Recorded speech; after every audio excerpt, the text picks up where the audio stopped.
We have a little while until the season starts, about 3 months, less than 3 months. But I thought, hey, let's talk about some hot takes for the season. And I got 5 of them. These are going to be flaming. Some of them you guys are probably going to think, that's not that bad. Welcome to Patriots Today by Chat Sports. I am your host, Brett Alper. And before we get into all the hot takes, I'm going to do something for you guys. I'm trying to get 10 followers on Twitter, on X, whatever you want to call it. You can find me at TheRealAlper.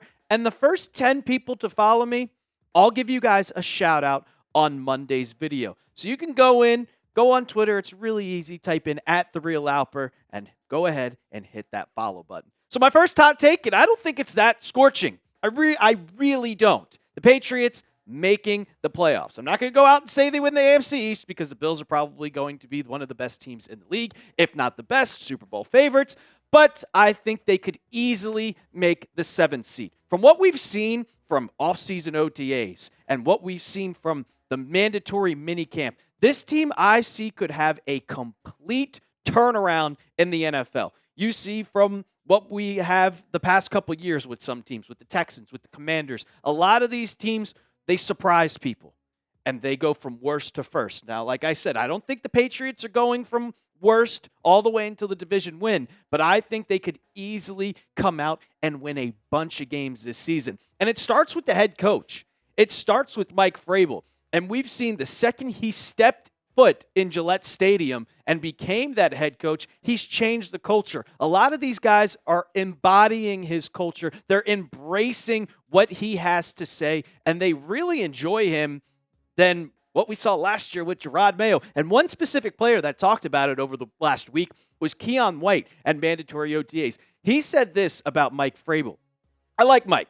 He leads with work. I can respect that. It's similar to Bill Belichick.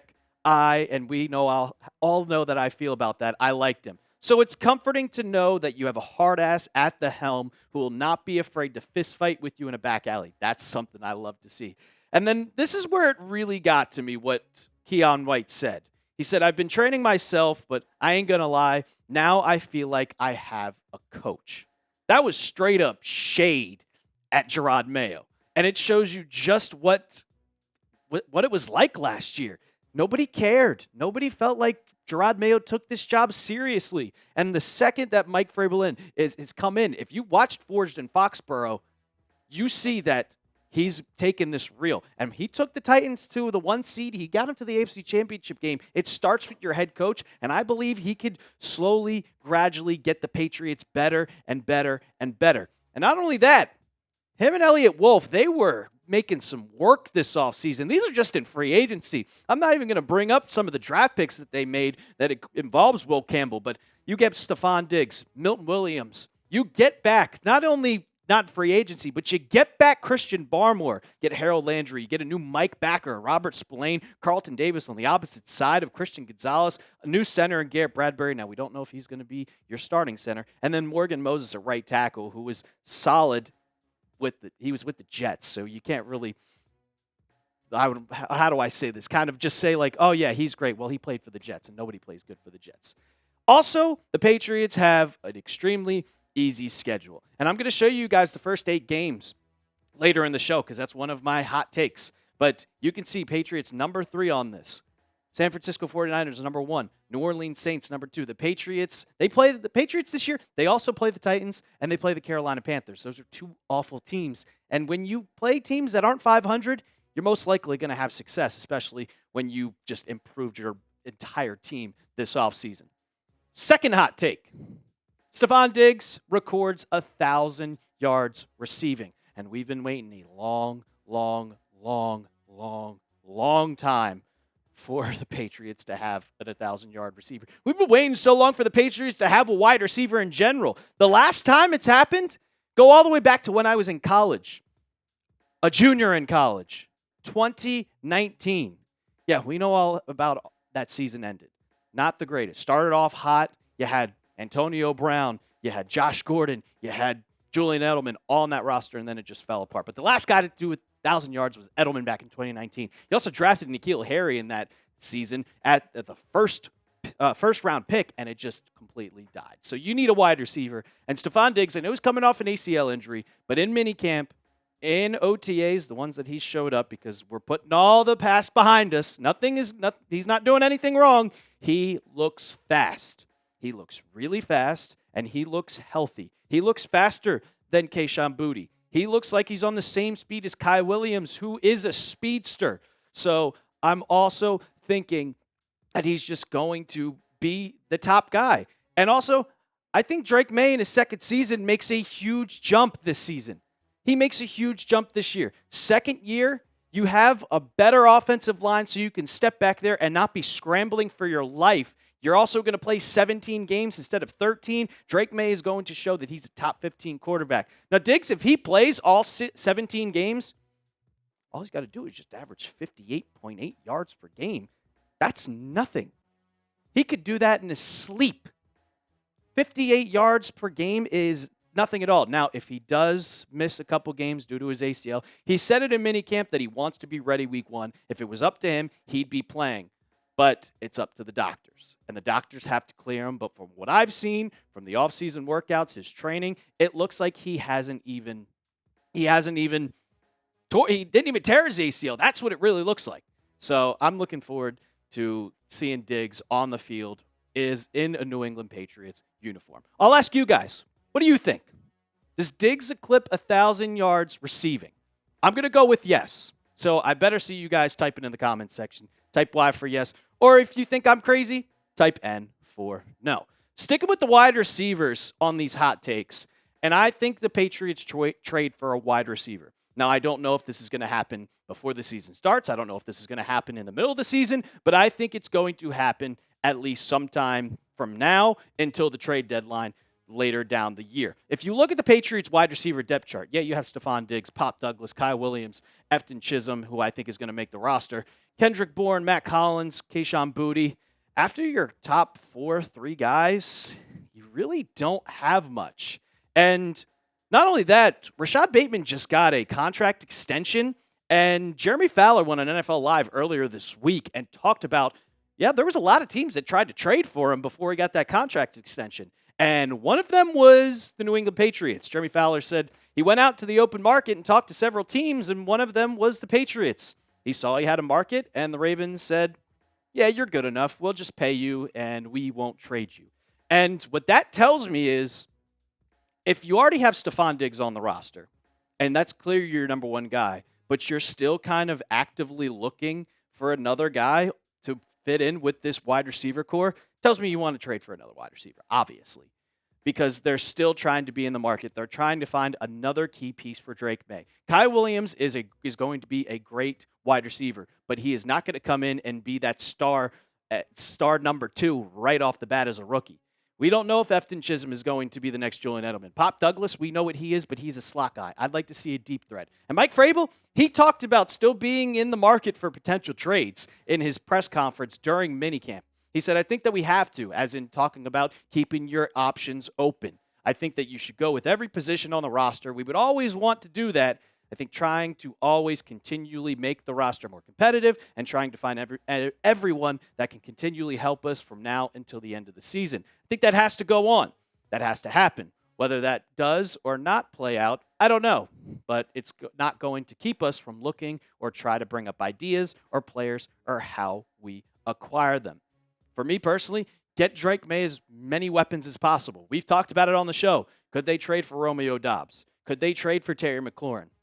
But if you notice, all of those guys have something similar. They're all deep threats. They're all guys that Drake May can step back there and throw a bomb down the field, and they're going to come down and grab it. So I think that's what they're going for. They're trying to go for a wide receiver that can be a deep threat. Not your Stefon Diggs or Pop Douglas that can go across the middle. Go as a deep threat. The next one, we're at 4 out of 5. Christian Gonzalez becomes the best cornerback in football. And this is my biggest hot take of the entire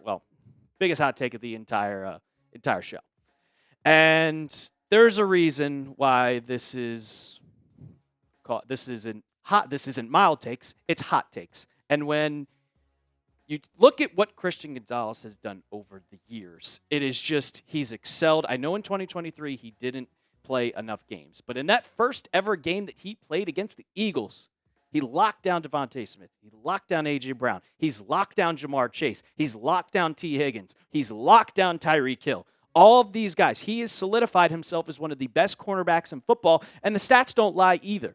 46 out of 84 completions to attempts. Only, we'll round up, 500 yards, 2 touchdowns, 7 pass breakups. But he doesn't have as many pass breakups as you see from other corners just because they're not throwing in his direction at this point.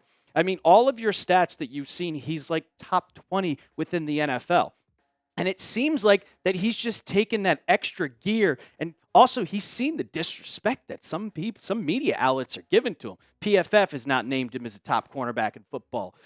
ESPN's not naming him a top cornerback in football. And if you look at what he's done in minicamp, it has taken the next level. This is going into his 3rd season. He already has an All-Pro, which is absurd. And you're not going to call him a top corner?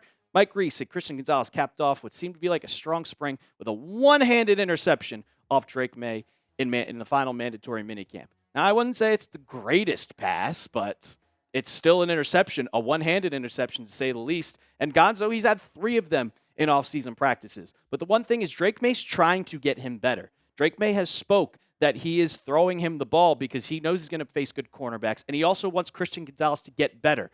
So you see both of these guys working to get better, and they're going to be one of the best in the NFL. This is what Evan Lazar had to say about Gonzo just this spring.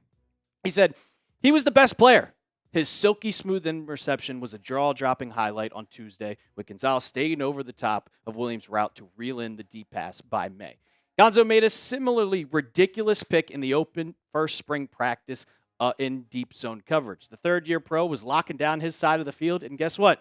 You got another great guy on the opposite side with Carlton Davis in minicamp practices. Just got to say, Pat Surtain is the best quarterback in football. Look out, buddy. Look out, because Christian Gonzalez is coming for that top spot. All that talk about him not being a top 5 corner, get ready to learn it. Get ready to learn it in 2025 because he's going to lock down a lot of wide receivers, and the Patriots don't play that many good teams first 8 weeks of the year. So you're going to see outstanding stats by Christian Gonzalez to start the year. Before we get to my last hot take, I got to tell you guys about these jerseys that are on sale. Yeah, if you've watched all the videos throughout the week, you know it's Nike week, but I'm going to keep telling you, get your Drake May jersey. You got to get the star quarterback, and you can get yours now, 20% off, chatsports.com/May jersey. I already got mine, so get yours today. If you don't want to type that all out, we'll have that in the comments and description of today's video. Once again, chatsports.com/May jersey. Gotta get the jersey, guys. I still have a Mac Jones jersey, for crying out loud. Every single quarterback, I get them, so get yours today. Last hot take, Patriots start the season 6-2. And you're probably thinking, Brett, this team had 4 wins last year. What the hell are you talking about? Well, they have one of the easiest starts to the year that you have ever seen in the history of football. Week 1, you start with the Raiders at home, and let's be honest, they were also one of the worst teams of football. Week 2, you're going to Miami. That's probably going to be a loss.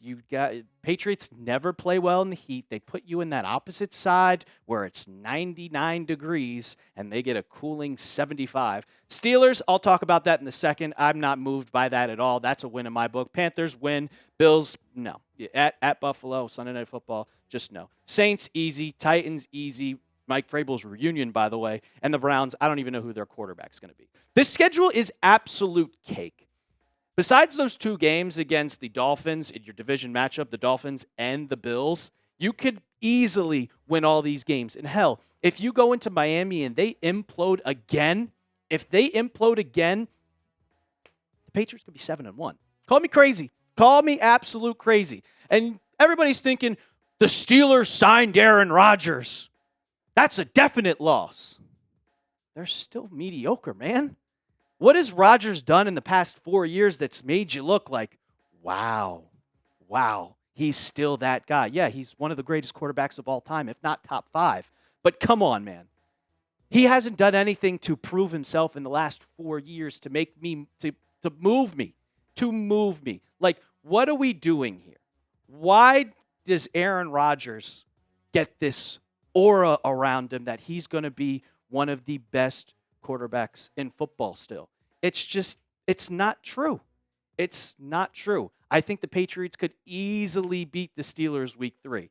I don't, especially with this new front 5 with Christian Barmore, Milton Williams. Like, it is unbelievable to see what this team could have the potential of doing. And I really think that, Aaron Rodgers, not going to happen. It's just not going to happen. Now, you go through the rest of the schedule, and you still play the Jets twice. You play the Titans and the Saints in those first 8 weeks. I really think it could be 6-2. Call me crazy. Let me know.